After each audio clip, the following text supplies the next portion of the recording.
Bueno, buenas tardes a todos. Nos estamos convocando para contarles cómo va a seguir lo que es la segunda etapa de este plan de estabilización.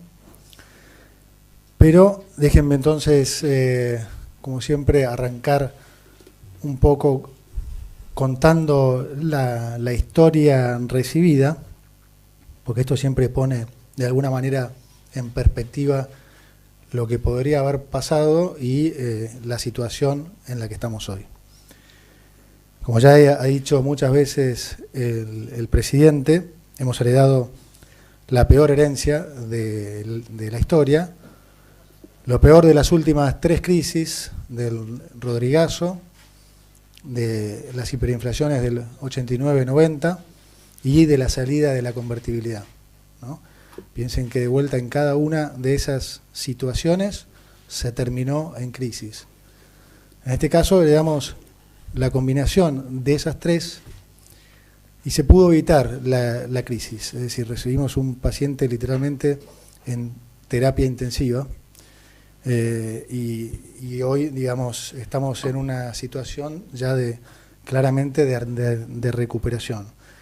Se le dio un déficit consolidado, y esto es algo que se va a entender mejor hoy, un déficit consolidado entre Tesoro y Banco Central de 15 puntos del producto, 5 puntos déficit del Tesoro, 10 puntos de déficit en el Banco Central.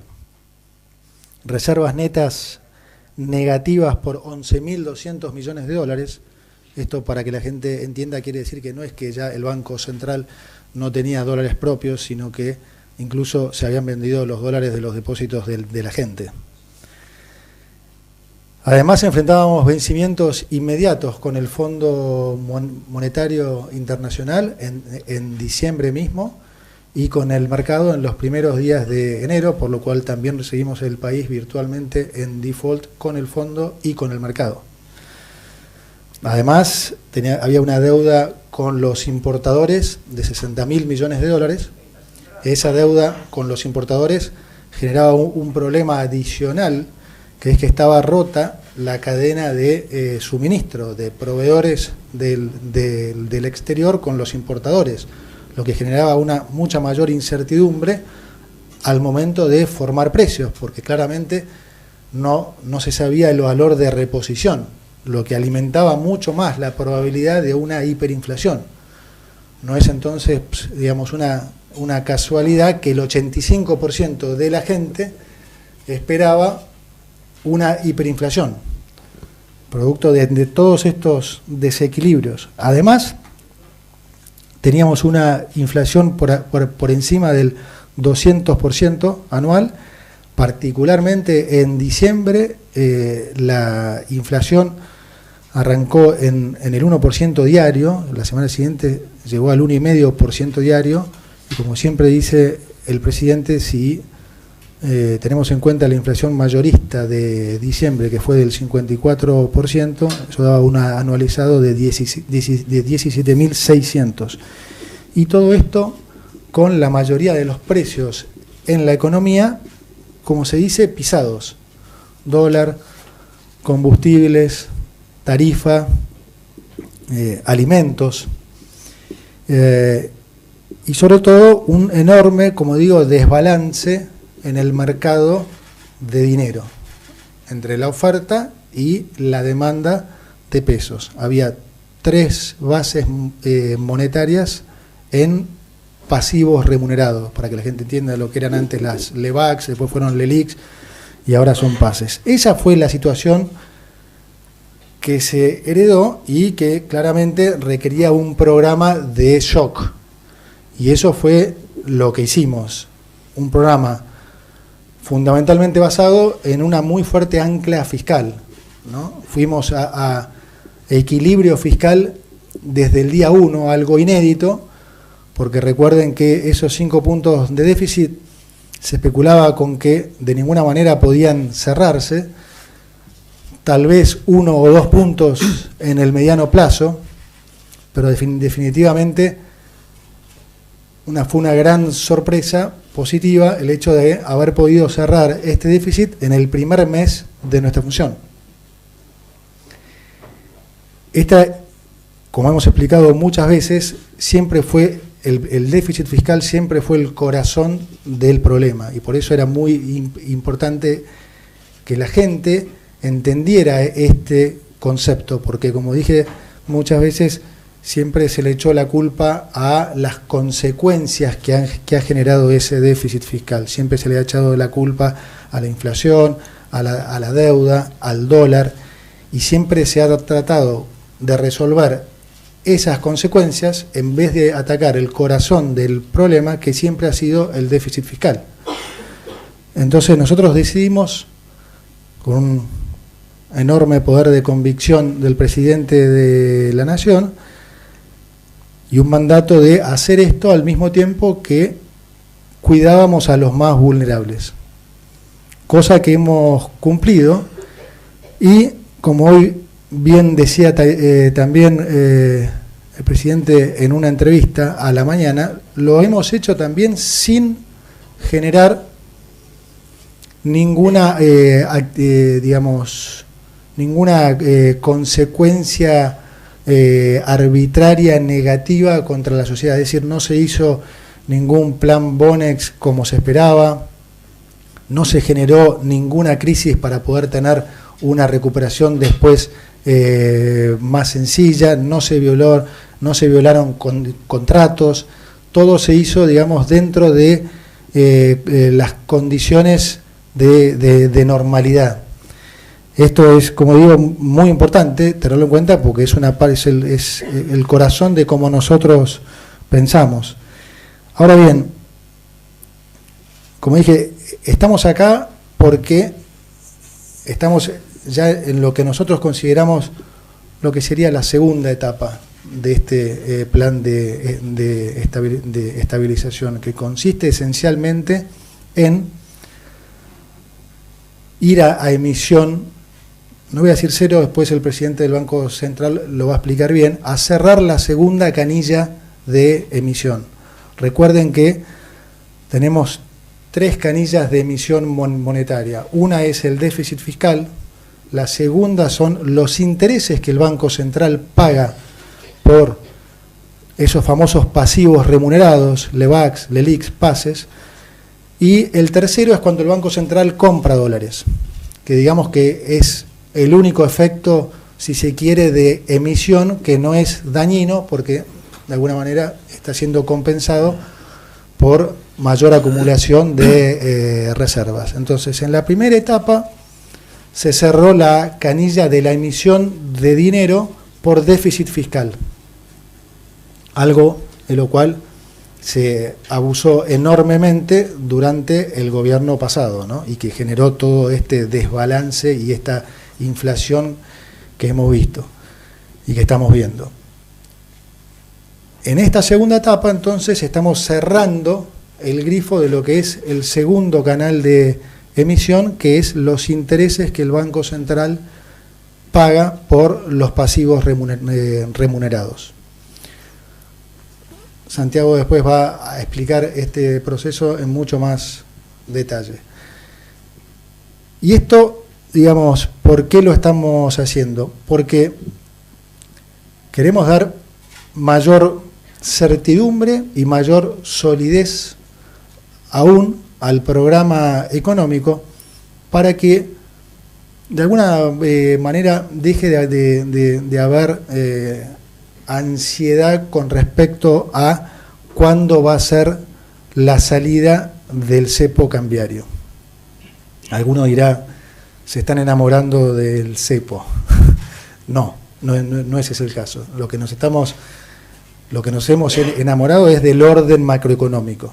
Y de lo que nos hemos enamorado es de no generarle un problema a los argentinos. Entonces, para nosotros, la salida del cepo es una tercera etapa, ¿sí?, que va a ser una etapa de crecimiento y de salida del cepo, en la cual, como ya he dicho muchas veces, no nos hemos fijado una fecha, nos hemos fijado parámetros que esencialmente implican orden macroeconómico, para que cuando hagamos esto estemos nosotros lo más seguros posible que no va a generar ningún sobresalto en la gente. ¿Qué quiere decir sobresalto? Bueno, alguna potencial suba del dólar, que como saben eso genera más inflación, desempleo, todas cosas que los argentinos ya han visto durante mucho tiempo. Entonces lo que nosotros buscamos aquí es que la gente entienda la robustez de este programa y que esto nos va a permitir, digamos, profundizar lo que hemos venido haciendo, profundizar el proceso de desinflación y de esa manera, como digo, darnos el tiempo que consideremos necesario para que podamos salir también de las restricciones cambiarias cuando las condiciones macroeconómicas estén dadas. Un poco. Gracias. Bueno, un poco complementar los detalles de qué es esta fase 2 y qué implica cerrar esta canilla y por qué es tan importante cerrar esta canilla, esta segunda canilla de emisión monetaria. Todo esto es un esfuerzo, es seguir profundizando el esfuerzo de saneamiento del balance del Banco Central. ¿Qué quiere decir sanear el balance del Banco Central? Al final el Banco Central es el que emite los pesos que todos tenemos en la sociedad y cuanto más sólido sea el balance del Banco Central, más sólido es el respaldo que tienen esos pesos. ¿Qué es un balance más sólido? Es un balance que tiene mejores activos y menos pasivos. Los mejores activos los venimos logrando con la acumulación de reserva hasta ahora. La recuperación por el lado del pasivo es reducir el monto de los pasivos, reducción en términos reales que se viene haciendo de esos pasivos y reducir los intereses que generan esos pasivos sobre el balance del Banco Central. Como comentó recién, los pasivos son principalmente los pasivos remunerados del Banco Central los que generan un problema, que son lo que eran las LEBACs, que después pasaron a ser las LELIQs, que hoy son los PASES. Esos pasivos remunerados pagan intereses y esos intereses se pagan con emisión monetaria. Para darles una idea de tamaño y de magnitud. Cuando comenzamos la gestión, los pasivos remunerados que estaban en el balance del Banco Central emitían el equivalente al 40% de la base monetaria todos los meses. ¿Qué es la base monetaria? Usémosla como un proxy de cuántos pesos demanda la sociedad, cuántos pesos quiere tener la sociedad, la gente en su bolsillo en el agregado. Bueno, todos los meses se emitían 40% de ese monto adicionales solamente como componente de intereses sobre los pasivos del Banco Central. Esto era 2 veces lo que se emitía por el déficit. O sea, los intereses sobre los pasivos del Banco Central pasaron a ser mucho más relevantes que lo que se estaba emitiendo por déficit. Y ahí también se comprometía mucho, algo que voy a comentar un ratito, que es la herramienta esta de la tasa de interés como herramienta de política monetaria. Todas las discusiones de si sube la tasa, se baja la tasa, para el Banco Central empezaba a generar un conflicto, porque si subía la tasa para que el peso se haga más atractivo, tenía que emitir más pesos como resultado de los intereses sobre sus pasivos, que lo hacía menos atractivo. Entonces era un equilibrio muy fino y muy difícil de lograr. Por eso el foco inicial fue reducir fuerte esos pasivos y aumentar los activos. ¿Cómo vamos a hacer para recuperar o para terminar de emitir pesos como consecuencia de los pasivos del Banco Central? Sincerando a quién le corresponde estos pasivos. Estos pasivos tienen un origen en el déficit fiscal. En los años anteriores, en los momentos donde no había acceso al financiamiento, cuando se incurría en déficit, como no había acceso a endeudarse para pagar el déficit siempre se paga de alguna manera. O se financia con deuda o se paga con emisión monetaria. Si no hay acceso al financiamiento, se accedió o se eligió ir por la emisión monetaria. Esa emisión monetaria era más de lo que la sociedad quería, de lo que la sociedad demandaba. Era una cantidad de pesos que se emitía como consecuencia del déficit que superaban la base de dinero, que es lo que decía recién, que es un proxy para la demanda de dinero, la base monetaria. Entonces, cada vez que ese déficit era mayor a la demanda que tenía la sociedad por esos pesos, el Banco Central tenía que reabsorber esos pesos. ¿Cómo? Colocando pasivos que pagaban un interés para hacerlos atractivos. De esa manera se llegó a ese desbalance. Entonces, lo que estamos haciendo ahora es sincerando esta situación, como decía, donde el responsable de esos déficits fue el Tesoro en el pasado. Pero la deuda de estos pasivos se alojaron en el balance del Banco Central. Hoy lo vamos a devolver al balance del Tesoro. Vamos a reemplazar los pasivos remunerados del Banco Central por pasivos del Tesoro que remunerará el Tesoro. El Banco Central va a seguir administrando la política monetaria, va a seguir operando de una manera muy similar a la que opera hoy, pero ya no sufre la consecuencia de que los movimientos en la tasa de interés resulten en mayor emisión monetaria. Esos movimientos en la tasa de interés o esa remuneración de esos pasivos al final van a terminar en mayor endeudamiento del Tesoro. ¿Qué quiere decir esto? Que el Tesoro se compromete doble a su performance fiscal. Esto que hasta ahora fue, si se quiere, una promesa política o de tener un objetivo de un déficit fiscal cero, ahora pasa a ser una medida en la que es importante que sea muy responsable, porque se tiene que hacer cargo en forma directa de este equilibrio monetario. Los agentes económicos, el mercado, van a estar mirando la solidez del peso en base al compromiso del Tesoro en cumplir con el déficit fiscal en forma muy directa. ¿Qué es lo que hace esto en términos de la política monetaria? Esto le devuelve o le reintegra una autonomía muy importante al Banco Central, principalmente por esto que comentaba hace un ratito, que es que el Banco Central puede fijar la tasa de interés sin preocuparse sobre el daño que puede causar sobre su propio balance. Ya desaparece este conflicto de interés en términos de si subo la tasa, ¿qué problema me causa? Entonces, puede moverse cómodamente a un terreno donde la tasa de interés puede ser positiva en términos reales y lo único que está haciendo es jugando un equilibrio macroeconómico o apostando a un equilibrio macroeconómico que al final va a estar solventado por la performance fiscal. Esta autonomía que suena como algo como si fuese técnico, al final es la herramienta que el Banco Central tiene para enfocarse en su principal función, que es erradicar la inflación. Ese es el objetivo principal de todo esto. Eliminar una fuente de emisión monetaria que le da autonomía al Banco Central para seguir ejecutando una política monetaria que erradica la inflación. Esto hasta ahora es a un nivel muy conceptual, en el sentido de cómo está hecho este anuncio, porque lo que estamos haciendo es, a partir del lunes, ya convocamos a los bancos a una reunión del Banco Central, donde vamos a empezar a entrar en los aspectos técnicos de esta medida, donde vamos a ir trabajando con ellos en la implementación. Durante las próximas 2 semanas van a ir saliendo, ustedes van a ir viendo distintas normativas del Banco Central y del Ministerio de Economía, que van a ir normando y estableciendo los parámetros para este nuevo esquema de política monetaria. Entonces es mejor anticiparlo para no sorprender a nadie cuando vayan saliendo esas medidas y que se entienda en qué marco se están tomando estas medidas. Todo este proceso es un proceso que es muy técnico, pero para los bancos es totalmente normal. Esto no tiene que implicar ningún tipo de sorpresa, sobresalto o cambio en lo que es la operatoria normal del sistema bancario. Déjame decir para sintetizar qué implica esto para la gente. Bueno, implica, o sea, primero es un programa, digamos, económico, es la profundización de lo que hemos venido haciendo.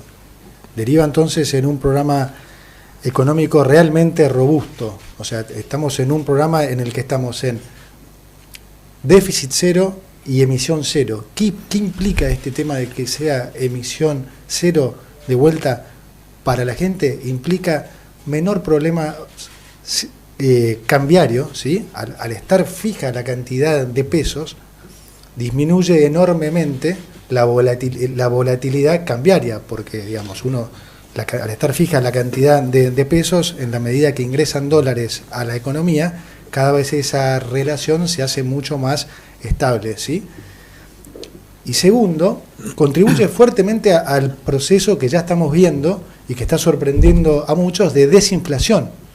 Entonces, ¿qué se debiera ver de digamos, de esta profundización, de esta segunda etapa del programa? Menor inflación, menor volatilidad cambiaria, lo que, como digo, va a derivar en menor riesgo para la gente en lo que va a ser la tercera etapa, que es esta etapa de crecimiento y salida del cepo. Estamos garantizando que vamos a entrar en un camino en el que digamos, no se va a estar corriendo riesgos en el sentido, digamos, cambiario, que sabemos que le preocupa a muchos, y vamos a estar como digo, profundizando la desinflación.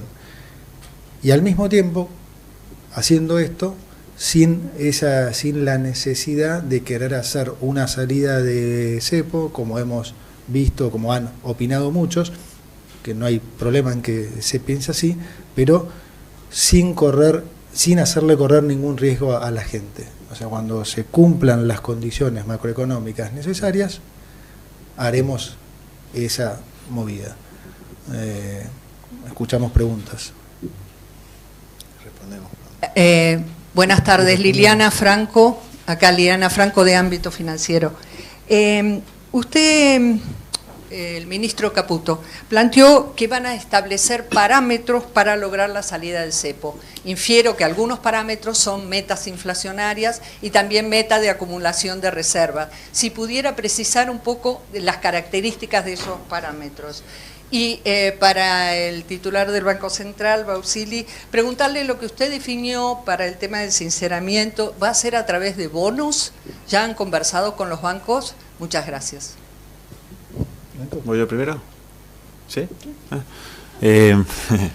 No, gracias, Lili. Con los bancos tenemos la primera reunión el lunes a la mañana, están convocados. Básicamente, lo que va a haber es un mecanismo de esterilización similar al que hay hoy con los pases del Banco Central, pero que van a estar centrados en una letra de regulación monetaria, que es la que en definitiva van a acceder los bancos y usar los bancos para colocar sus excesos de liquidez, que va a administrar el Banco Central, pero que va a estar constituida en el balance del Tesoro. Con respecto al cepo, Lili, lo primero que diría es ratificar lo que siempre, digamos, lo que ya hemos dicho, pero que nunca está de más aclarar lo que es, digamos, se mantiene el crawl del 2%, se mantiene el 80-20 y no hay ningún proyecto de devaluación, ni tampoco es cierto que el fondo haya pedido eso. Entonces, ahora, ¿cuándo vamos a salir del cepo? Como dije siempre, cuando estén dadas las condiciones. No nos ponemos una fecha, nos ponemos parámetros. Y nosotros queríamos entonces, como digo, llegar a esa fecha dándole al mercado las mayores certezas posibles. Bueno, ¿qué mayor certeza que decir que al déficit cero vamos a agregarle emisión cero? Eso te diría que es lo más prolijo que se puede hacer. ¿Qué tal? Buenas tardes, Javier Blanco de La Nación. A quien corresponda. A ver, si no va a haber pasivos remunerados del Banco Central, ¿cambia entonces la tasa de política monetaria? ¿Cómo se va a fijar la tasa de política monetaria? Porque hoy está fijada en función de los pases pasivos. Son 3 preguntas, pero cortas. La segunda tiene que ver con, ustedes hablan de emisión, de los motores de emisión, y no nombraron uno que menciona, y mencionó reiteradamente el presidente Milei, que es esta garantía de recompra que le dieron a los bancos por títulos de la deuda pública. Entonces ahí no se terminaría la posibilidad de que se emitan pesos, porque ellos pueden ejercer esa opción. ¿Cómo están pensando la solución para eso? Y si esta segunda etapa tiene plazos. ¿Cómo? Perfecto. No, esta segunda etapa no tiene plazos. La tasa de política monetaria va a seguir siendo fijada por el Banco Central y la letra de regulación, estamos entrando en aspectos técnicos, la letra de regulación monetaria va a ser una letra que emite el Tesoro y que tiene un cupón flotante. Y ese cupón flotante es efectivamente la tasa de política monetaria. Han habido en el pasado instrumentos similares, letras, bonos, que son flotantes con tasas fijadas por la política monetaria. Y con respecto al tema de los puts, como comentamos un par de veces, son contratos que existen, que se van a cumplir, o sea, se van a respetar, y que estamos trabajando con los bancos en soluciones que le devuelvan al Banco Central el manejo de la política monetaria. O sea, que el Banco Central, que la política monetaria no dependa de la decisión de un tercero en cuanto a la emisión de dinero. Es un proceso muy técnico, muy complejo, en el que estamos trabajando muy bien con los bancos y estamos muy confiados que vamos a ir encontrando soluciones. También es importante por ahí aclarar que esta es una modalidad, ¿sí?, que no es nueva, no es que estamos inventando nada, sino que por el contrario, con esto nos estamos asimilando, pareciendo mucho más a un banco central normal. Buenas tardes, Agustín Massa de Infobae.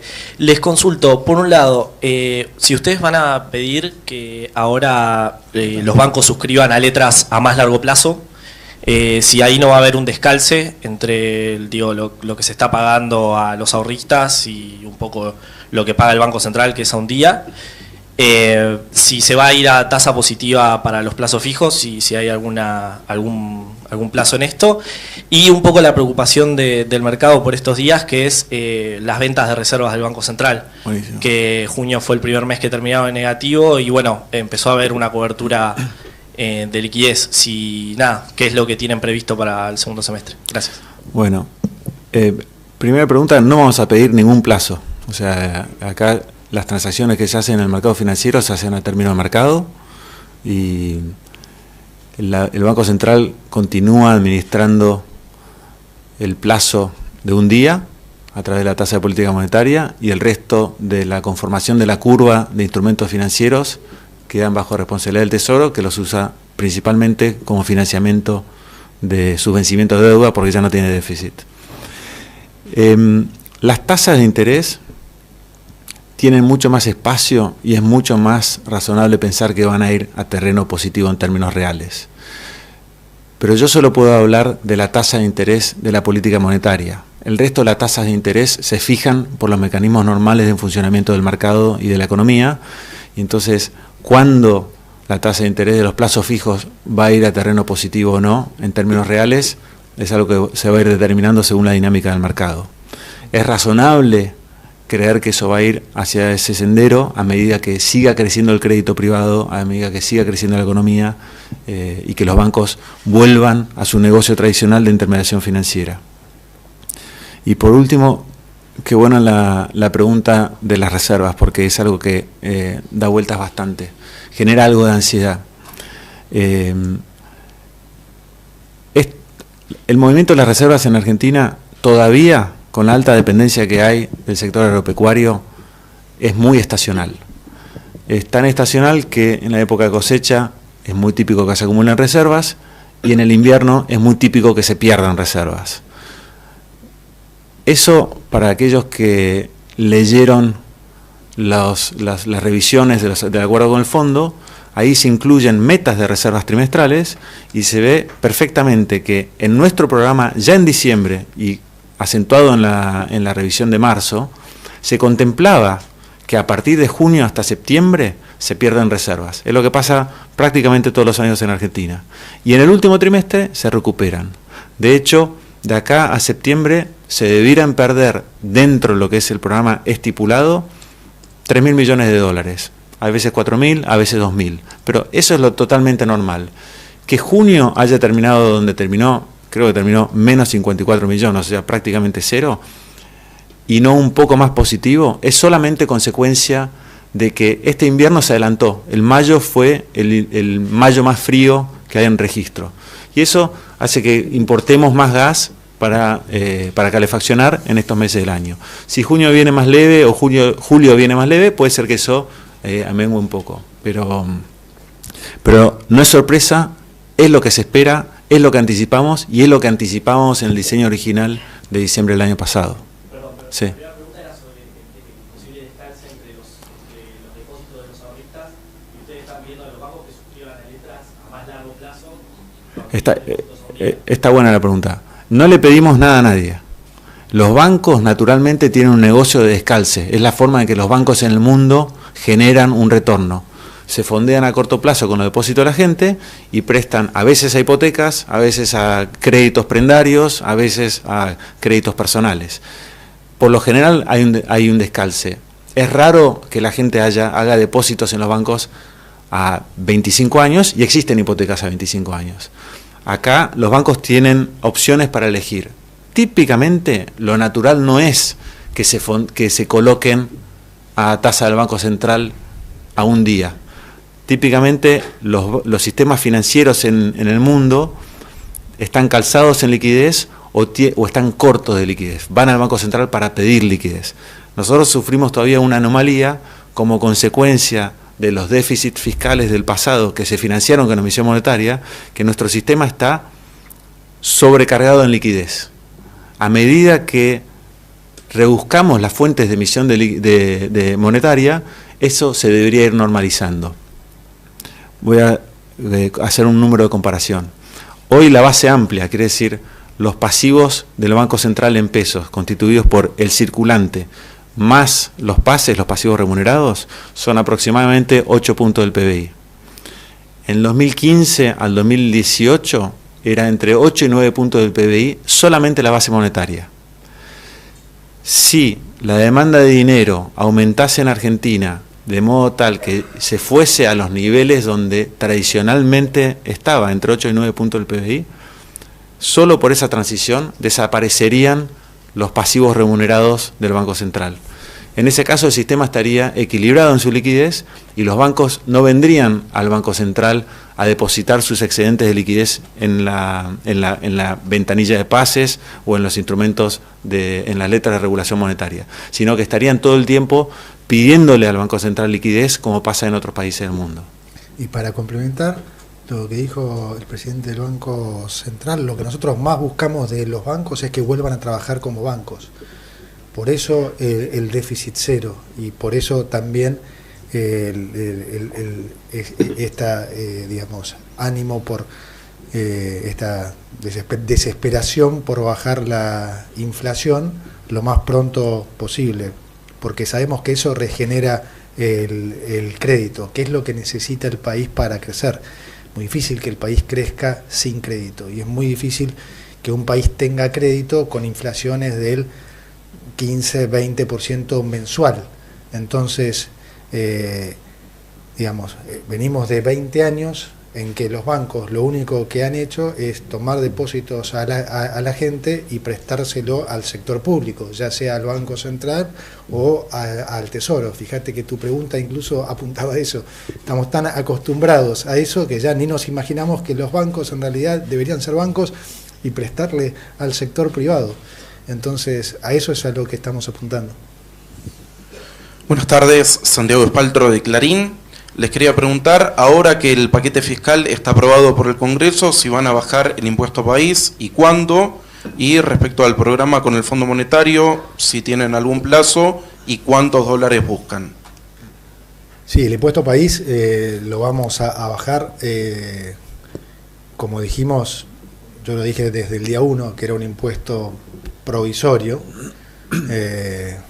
Obviamente en ese momento nadie me creyó, porque típicamente lo que se ha hecho en Argentina y nunca se ha cumplido. Como yo siempre digo, en Argentina es más difícil hacer política económica porque típicamente digamos, la materia prima para hacer política económica es la credibilidad, y Argentina es un país que ha destrozado la credibilidad durante los últimos 100 años, particularmente los últimos 20. Entonces uno ya entra aquí con, digamos, con credibilidad negativa, digamos. La única forma de ganarla es, digamos, cumpliendo con lo que se dice y logrando los resultados que se buscan. Entonces, para nosotros eso es una máxima y vamos a seguir cumpliendo con todo lo que hemos venido diciendo, tal cual lo dijo el presidente en campaña mismo. Entonces, dijimos eso, sí, claro, lo vamos a cumplir. ¿Cuándo va a ser? Tan pronto sea implementada y reglamentada la ley y entonces empiecen a, digamos, el Tesoro empieza a recibir los ingresos del paquete fiscal. Estamos hablando de seguramente será entre agosto y septiembre. ¿Cuál era la pregunta, perdón? ¿Qué se está negociando? ¿Cuántos dólares? Si tienen algún plazo. Recién estamos empezando a hablar, como dije antes, lo que sería un nuevo programa con el fondo. Esta parte del programa monetario va a ser parte de ese nuevo programa. Ahora, nos pareció importante con el fondo adelantarla porque estamos en común acuerdo. De hecho, ustedes habrán visto el comunicado del fondo, y nos parecía que era importante para despejar dudas que mucha gente en el mercado tiene, tanto en lo monetario como en lo cambiario. Entonces creemos que realmente esto despeja cualquier duda que pudiera haber habido. Buenas tardes, ministro Marcelo Peláez de Canal 13 y Todo Noticias. Quería preguntarle si puede explicar cómo se va a mantener el esquema devaluatorio del 2% mensual, siendo que al cabo del primer semestre del año seguramente el acumulado de inflación, la tasa estará en alrededor del 75-76% y la brecha cambiaria es cada vez mayor, a tal punto que hoy está en 46-47%. Esto se lo pregunto en base a que al comienzo de la charla usted también dijo que la suba del dólar genera inflación. Bueno, buena pregunta. Se va a mantener el 2% porque el programa que hemos diseñado incluyó al principio una devaluación inicial más alta para poder justamente anclar expectativas con un crawl del 2%. Esto, sumado a todas las otras medidas que hemos tomado, que fue la de el ancla fiscal y la tasa real negativa, es precisamente lo que generó un proceso de desinflación mucho más rápido de lo que todos esperaban. Recuerda que la mayoría de los economistas, por no decir todos, aún después de haber anunciado el programa, no voy a decir todos porque hubo algunos que no, pronosticaban una inflación del 30% en diciembre, 30% en enero, 20% en febrero. Siempre sorprendió la inflación para mejor. Después no podía bajar del 10%, después no podía bajar del 7%. Bueno, no hace mucho tiempo, en marzo o en abril, a mí me preguntaban si íbamos a llegar a un dígito en el segundo semestre. Se llegó en mayo a 4,2%. Entonces, hoy el diferencial ya es realmente bajo, y como dije muchas veces, nosotros no nos ponemos una meta de tipo de cambio real, porque no creemos que sea una meta razonable, porque las situaciones cambian. No es lo mismo el tipo de cambio hoy actual con estos niveles de términos de intercambio que con niveles de términos de intercambio más altos o más bajos. También influye la productividad. Hay muchos factores que hacen que el gráfico de tipo de cambio real histórico no sea realmente una medida muy válida, pero digo, más allá de eso, lo que nosotros creemos es que no tiene ningún sentido devaluar. Argentina tiene que dejar de creer que esa es la forma de tener una economía competitiva. Lo único que genera la devaluación es simplemente mayor inflación, mayor pobreza y mayor incertidumbre para la gente. Nosotros creemos que la forma de generar mayor competitividad es bajando impuestos. Argentina tiene una tremenda sobrecarga de impuestos y esa es la forma en que nosotros pensamos, ganar competitividad a través del tipo de cambio. ¿Cómo vamos a hacer esto? Bueno, logrando superávit fiscal y devolviéndole ese superávit fiscal con baja de impuestos a la gente. Y eso es lo que estamos empezando a hacer ahora con el impuesto país, y tan pronto tengamos mayor superávit, lo vamos a ir viendo en mayores reducciones de impuestos. Como digo, nuestro objetivo, y creemos que ahí vamos a llegar, es que al final de nuestro mandato hayamos podido reducir el 90% de los impuestos. No me refiero a la carga impositiva, sino a la cantidad de impuestos. Y ahí vamos. Manuela Tobías de Bloomberg, aquí. Quería preguntar un poquito más sobre eso, sobre el tipo de cambio, ya que estamos viendo señales de mayor presión cambiaria. Por ejemplo, se liquidó la mitad de la soja en el mes de junio comparado a mayo.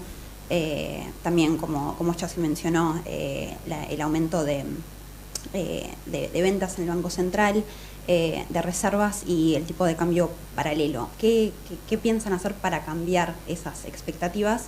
Y por otro lado, las tarifas energéticas, ya que inciden también en la inflación y que el superávit fiscal sigue siendo el ancla del programa, ¿cómo piensan avanzar con la quita de subsidios? Gracias. ¿Puedes hacer un comentario con la soja? ¿Cómo? ¿Puedes hacer un comentario? La liquidación de la soja en junio fue la mitad que la de mayo, porque la de mayo fue extraordinaria, porque lamentablemente en Brasil se sufrieron unas inundaciones que cerraron la provisión de soja en muchos puertos, y entonces Argentina funcionó como una alternativa a esa soja. Junio seguramente fue un poquito menos de lo normal, porque Brasil volvió a su normalidad y ahora se debería estar normalizando todo ese flujo. Bueno, con respecto al tipo de cambio, digamos, nosotros lo mejor que podemos hacer es garantizar certidumbre y ortodoxia. Y eso es lo que estamos haciendo. Realmente no nos preocupa lo del tipo de cambio, porque la primera condición que tiene que haber para ver un problema cambiario es un desequilibrio macro. Y eso es lo que hoy no hay. Entonces, cuando vos no tenés desequilibrio macro, bueno, puede haber volatilidad, pero no va a haber crisis. Entonces, nosotros tenemos que mantenernos con el orden macroeconómico y dando la mayor certidumbre posible, y eso es un poco lo que estamos buscando con estas medidas. Con respecto a las tarifas, la realidad es que el tema tarifas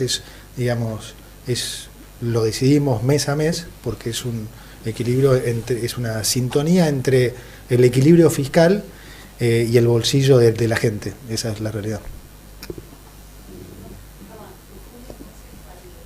En julio no hay aumento. No. En julio no hay aumento. No. Buenas tardes. Acá Tomás Carrillo de Bloomberg Línea. La primera consulta quería ver si podía pedirle más precisiones sobre el tema de los puts, qué tipo de instrumentos están trabajando con los bancos para ofrecerle, teniendo en cuenta que el presidente Milei dijo que requeriría la emisión equivalente a 4 puntos del PBI. Y la otra tiene que ver con esta decisión de eliminar los pases pasivos, eliminándolos al Tesoro, cómo el Tesoro va a pagar esos intereses, porque me imagino que pone más énfasis en la necesidad del superávit. Sobre los puts no puedo dar precisiones, los estamos trabajando y sería romper las condiciones de un diálogo normal que estamos teniendo. Lo que se refirió el presidente Milei es que si se ejerciesen todos los puts de golpe, resultaría una emisión monetaria de 4 puntos del PBI. Y eso es lo que nosotros no debiéramos estar corriendo como riesgo de implementación de una política monetaria, y por eso hay que trabajar con los bancos para evitar ese riesgo. Con respecto al Tesoro, como ya dijo Santiago, esto es una muestra más del compromiso fiscal que hay, y en el fondo es un sinceramiento de la situación, ¿sí? Porque de vuelta, la emisión monetaria, todo ese exceso de pesos, no era otra cosa que el financiamiento de los déficits anteriores. De vuelta, el déficit fiscal se puede financiar con deuda o con emisión, particularmente el gobierno pasado, cuando se le terminó, el financiamiento por deuda, abusó enormemente, en lugar de reducir el déficit, abusó enormemente de la emisión monetaria. Eso en definitiva, pero el origen sigue siendo el mismo. Entonces, para que se entienda bien, para que la gente entienda, ese déficit genera esa emisión que la gente lo termina pagando con inflación. ¿Sí? Entonces no es que es gratis financiar al Tesoro con el Banco Central, es lo más costoso que hay, es más costoso que financiarlo con deuda, ¿sí? Entonces nosotros estamos sincerando esa situación. ¿Qué tal? Buenas tardes, ministro Rodolfo Esbriza de Telefe. Quería preguntarle, ¿no?, a propósito de este anuncio de la segunda parte de su plan económico, ¿cómo cree que el ciudadano que está preocupado por la caída de su poder adquisitivo, por la desocupación del 7%, va a impactar esta segunda parte de su programa, teniendo en cuenta que, por ejemplo, en los últimos días el dólar blue estaba subiendo? ¿Es un parámetro que lo preocupa a usted? No me pone el dólar blue, acuérdate que es mercado donde se operan escasamente 5 o 10 millones de dólares por día, no es un mercado relevante, digamos. La primera pregunta era, ¿qué me dijiste? La inflación. ¿Cómo cree que va a impactar en... La persona está preocupada por la Va a impactar, desocupación y la caída del claro, poder adquisitivo? no, es que va, digamos, buscamos, o sea, va a impactar positivamente, porque este programa claramente refuerza el sendero de desinflación, ¿sí? De vuelta, piensen ahora que no solo hay déficit cero, hay emisión cero. De vuelta, entendiendo siempre que la inflación es un fenómeno monetario, ¿qué indicación más fuerte podemos dar de que se acaba la emisión en pesos? Es una cosa fuertísima. Esto no es algo improvisado. Si ustedes se acuerdan, yo, si no fue en mi primera, fue en mi segunda entrevista, dije que en pocos meses iban a empezar a ver que el bien escaso iba a ser el peso. Primero lo fuimos reduciendo en términos reales fuertemente con la tasa de interés real negativa. Ahora ese proceso ya se terminó. Entonces lo estamos reforzando. ¿Cómo? Uno, dándole mayor autonomía al Banco Central para manejar su política monetaria con la tasa de interés, y dos, es garantizando que no va a haber más emisión a menos que no sea por compra de dólares. Buenas noches, acá Eugenia Mucio de Letra P. Mi pregunta es respecto al dólar blend, que ya respondieron que iba a continuar. Quería saber si hay un plazo o si hay algún tipo de modificación en este esquema del 80-20. No, el 80-20 se va a continuar, y aprovecho también porque era parte de la pregunta de tu colega. Yo creo que un poco de la incertidumbre en eso era por todos estos rumores que han corrido algunos, ya sea por desconocimiento o malintencionadamente, pero no hay ningún cambio en la política, ni la va a haber, y todo esto lo que más hace también es reforzar esa política cambiaria. Buenas tardes, Nicolás Gallardo de IP Noticias. Dos consultas al ministro Caputo. Quizás no lo escuché bien, pero quiero preguntarle si el gobierno le va a pedir al fondo 10.000 millones de dólares. Usted sabrá mejor que yo que es la cifra que está oscilando para el nuevo programa. Primero, si es cierto esto, y después si le incomoda la participación que va a tener Sturzenegger en el gobierno, teniendo en cuenta que es economista y que naturalmente tiene a cargo de regulaciones económicas. ¿A usted le incomoda? De hecho, usted sabe mejor que yo también, que se hablaba de que él lo podía reemplazar en su cargo en el Ministerio de Economía. ¿Le incomoda en este sentido? Me parece interesante preguntárselo. Gracias. Al fondo no hemos todavía hecho ningún pedido de monto formal. Recién estamos empezando, digamos, a hablar sobre este nuevo programa. Con respecto a Federico, es exactamente lo opuesto de lo que se dice. Hace un trabajo fenomenal en una parte en la que nosotros dentro del equipo económico no hacemos, y es tanto más importante que la que hacemos nosotros, porque Argentina es una maraña de trabas. Y nosotros estamos mirando el largo plazo, y una parte fundamental del largo plazo es desmarañar esto. Así que lejos de preocuparme en la venida de Federico, la celebro. Totalmente compatible, y como te digo, la celebro porque hace algo que es fundamental para el país y que lo hace mejor que nadie. Una pregunta. Sí, buenas noches o buenas tardes, Alan Zurita de Radio Mitre. Dos consultas. La primera, y retomando un poco lo que preguntaba el colega, ante una posibilidad, si bien no se habló, como efectivamente dijo usted, ministro, recién, de un desembolso, de un monto de desembolso, de lograrlo la economía argentina, ¿esto ayudaría a acelerar un poco más, o mejor dicho, a aproximarse a lo que significa la salida del cepo? Entiendo que dijo que no se pone en fecha, sino que depende de la estabilidad macroeconómica. Pero si se logra eso, hay una posibilidad de que se acelere, mejor dicho, la salida del cepo. Y la segunda, para pasarlo al llano y para que lo entienda quizá la gente, que todo el tiempo se habla de salida del cepo, ¿qué significaría para la Argentina salir del cepo? No solamente a nivel económico, sino también para el bolsillo de la gente. Gracias. No, de nada.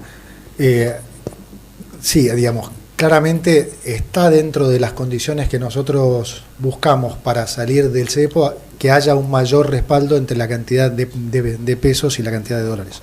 Entonces, la respuesta sería sí, ayudaría claramente. ¿En qué beneficiaría a la gente? En muchos sentidos, porque salir del cepo sin duda atraería más inversiones. Creo que la aprobación de la ley base ya ayuda mucho en esto. El régimen de grandes inversiones va a ayudar mucho. La salida del cepo complementaría esto. Mayores inversiones implican mayor trabajo, implica mayor empleo, y mejor empleo para la gente implica mejores remuneraciones. Entonces, me preguntás, ¿es un objetivo de este gobierno? Sí, pero como dije antes, nosotros priorizamos el cuidar a la gente, y cuidar a la gente quiere decir no correr riesgos innecesarios. No discutamos si se puede salir hoy o no. Lo que es indiscutible es que salir hoy implica un riesgo. ¿Un riesgo para quién? Para la gente. Entonces no vamos a correr ese riesgo. Lo vamos a hacer cuando estemos absolutamente convencidos que va a ser solo beneficio. Al contrario. ¿Estamos? Muchas gracias.